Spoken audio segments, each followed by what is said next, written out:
Escala en París, Jordi Bataller. Buenas tardes a todos y bienvenidos a Escala en París.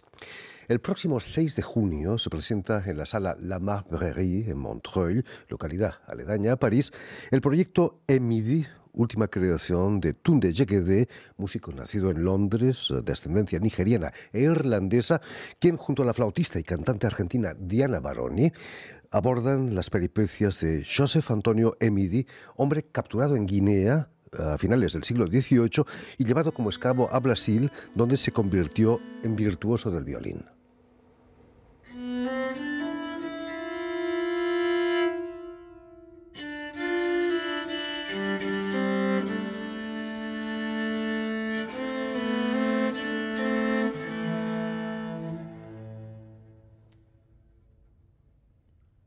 Do you see the tears? Do you feel the pain of another footfall?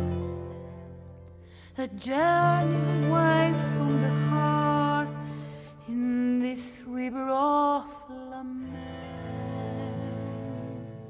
Y precisamente para hablarnos del proyecto Emidi y de su brillante trayectoria, tanto en el terreno de la música de nuestros días como en el de la música antigua, Diana Baroni ha sido tan amable de venir a nuestros estudios. Buenas tardes, Diana. Hola, Jordi. Y sobre todo, muchísimas gracias por haber hecho el esfuerzo de venir hasta nuestros estudios. Un gusto, como siempre. Expliquemos antes que nada que has nacido en Rosario, en Argentina, pero que a los 16 años vienes aquí a Europa, un poco de la mano de Yehudi Menuhin, ¿no? Es verdad. Tuve la suerte de tener una beca en esa época.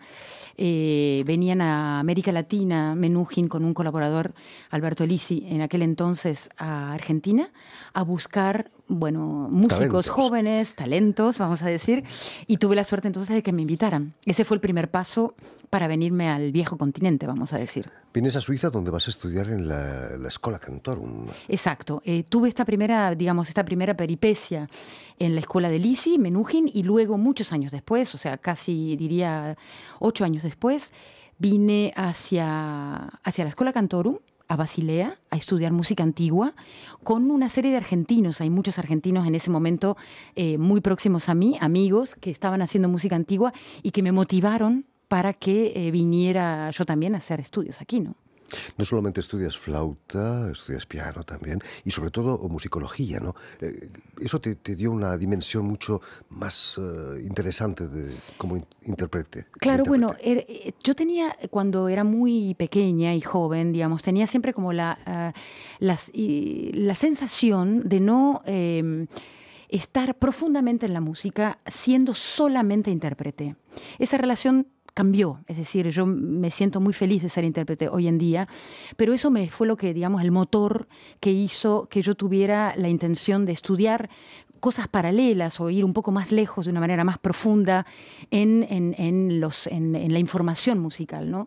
Yo no llegué, digamos, a ir hacia el fin de los estudios de musicología, fue una tentativa, estudié latín, me impregné, digamos, de esos elementos, y el hecho de volcarme a la música antigua, eso me permitió justamente comprender que ese lugar de intérprete también tenía muchísimo espacio para la expresión, ¿no? Eso te lleva no solo a la música antigua, también a la música contemporánea. Exactamente, la música contemporánea. Has cantado Cage incluso. Sí. Debe ser difícil, ¿no? Anduvimos por muchos lados, como verás. Sí, Cage, Charles Ives, Morton Feldman. Es una música que, a mí me emocionaba mucho, me interesaba mucho conceptualmente. Pero además me interesaba mucho ese lado un poco folclórico, ¿no? Porque Cage siempre buscaba voces blancas, voces no necesariamente educadas en el sentido del canto lírico. O sea que eso me convenía perfectamente porque yo cantaba y canté y canto actualmente de una manera totalmente natural y espontánea, ¿no? Era un buen vínculo con la voz, vamos a decir. La voz ha sido algo paralelo a la flauta, ¿no? Para ti. Exacto. Creo que eso lo hablamos alguna vez. En la época de Quantz, de Joachim Quantz, en los tratados, siempre se habla de los instrumentos de viento y el modelo para el fraseo de los instrumentos de viento es la voz. Con lo cual, toda la técnica de la flauta barroca, el trabajo con los resonadores y de la flauta, sencillamente, incluso en la flauta moderna, se acerca a la cuestión hablada de la retórica del canto, con lo cual el vínculo y digamos, el acercamiento técnico se hizo de una manera muy sencilla, muy fácil, muy directa, ¿no? Hablemos del proyecto Midi. ¿Cómo fue tu encuentro con Tunde Yegede? Tunde Yegede ahora se ha convertido en un gran amigo. Yo conozco a Tunde desde hace ya casi 10 años. Cuando yo tuve un proyecto con el Brodsky Quartet, que es un cuarteto inglés, muy interesante, por cierto, que toca mucha música clásica, pero música de vanguardia. Ellos me propusieron hacer un proyecto para el Lufthansa Festival en Londres, y yo, en realidad, fui yo la que fui invitada y yo los convoqué. Hicimos un encuentro en ese momento con arreglos de música de Chabuca Granda que estaban justamente armados para cuarteto de cuerda. Ellos trabajaban con Tunde y lo invitaron al concierto que hicimos en Londres para que nos conociéramos. Lo que ocurrió, que fue interesante, es que el vínculo con Tunde en ese momento fue sellado por esa colaboración. Es decir, él se quedó muy interesado en el trabajo que yo estaba haciendo. Yo lo invité en ese momento a Flor de Verano, a participar como invitado del trío para el proyecto de Flor de Verano. No como violoncelista, como digamos, corista. él toca la cora, que es el arpa africana que existe en la tradición de los griots, que se dice en francés, tanto en hay varias escuelas africanas, tanto en la música de Mali como en la música de Guinea, de Guinea no, pero estoy diciendo cualquier cosa, de Gambia, perdón. Esas son las dos escuelas importantes, y Tunde había estudiado justamente este instrumento con su padre, que lo llevó a Gambia cuando él tenía 13 años.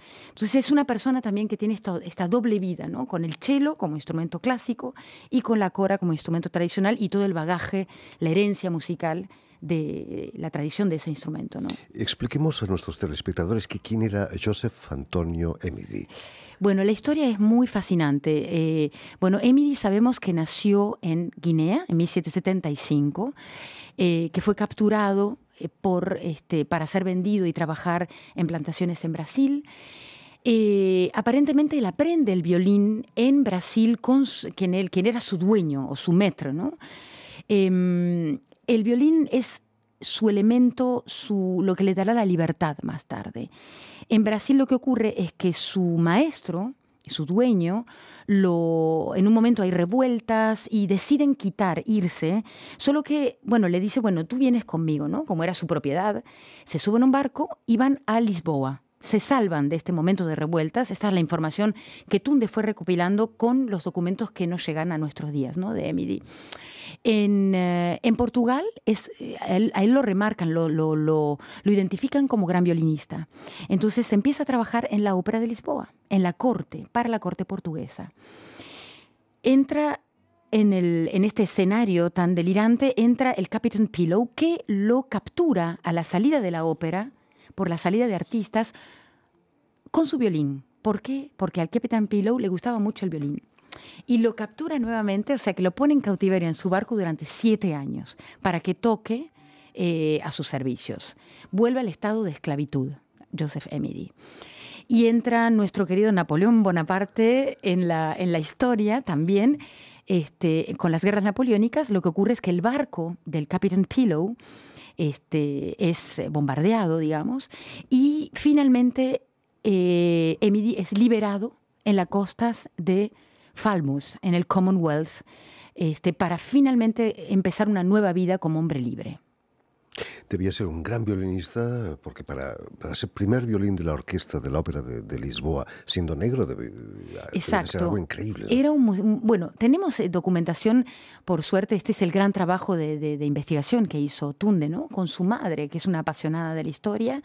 Digamos que a mí siempre me impresionó mucho esta cuestión de este humanismo, ¿no? en el concepto de Emidi. Emidi, que se libera a través de la música, que lleva su tradición más allá de todo lo que ha vivido y que se libera realmente pudiendo trascender, ¿no? gracias al violín, finalmente. ¿Cómo nace vuestro proyecto, Emily? Porque no solamente es un disco que va a aparecer pronto, sí, es un espectáculo con un bailarín que estábamos viendo, con un vídeo. ¿Cómo es entonces? El proyecto efectivamente tiene varias caras. Por un lado está la historia, es la historia que está de alguna manera narrada por el bailarín que personifica a Joseph Emedy. Hay un texto que por momentos entonces está librado por este bailarín actor, que es Lassina Touré, un bailarín de la Côte d'Ivoire, y que tiene un lenguaje interesante a nivel físico, a nivel de movimientos, porque es danza africana, hay mucha improvisación. Hay un film que está hecho por Sunara Begum, que es la compañera de Tunde y que trabaja siempre con él y con nosotros, y que ahora es una gran amiga también. Ella ya había trabajado con nosotros con la Macorina, que también acompaña esta narración de la historia, ¿no? Para que la gente pueda ir entendiendo estos capítulos, ¿no? Estos momentos geográficos desde África, Brasil, Lisboa, Commonwealth, Inglaterra y el fin de la historia. O sea, estos capítulos están presentes en la película. Y la música, digamos, viene como a contarnos también emocionalmente todas estas peripecias de lo que vivió Emedy, que fue una vida absolutamente extraordinaria, es una odisea realmente, ¿no? Vuestro proyecto Emedy cuenta con el apoyo de la UNESCO. Es importante sacar del anonimato figuras que la historia ha tapado, ¿no? Exactamente. Es una manera de que se pueda hablar todavía hoy de la esclavitud, que se pueda hablar de la libertad, que se pueda hablar de la igualdad.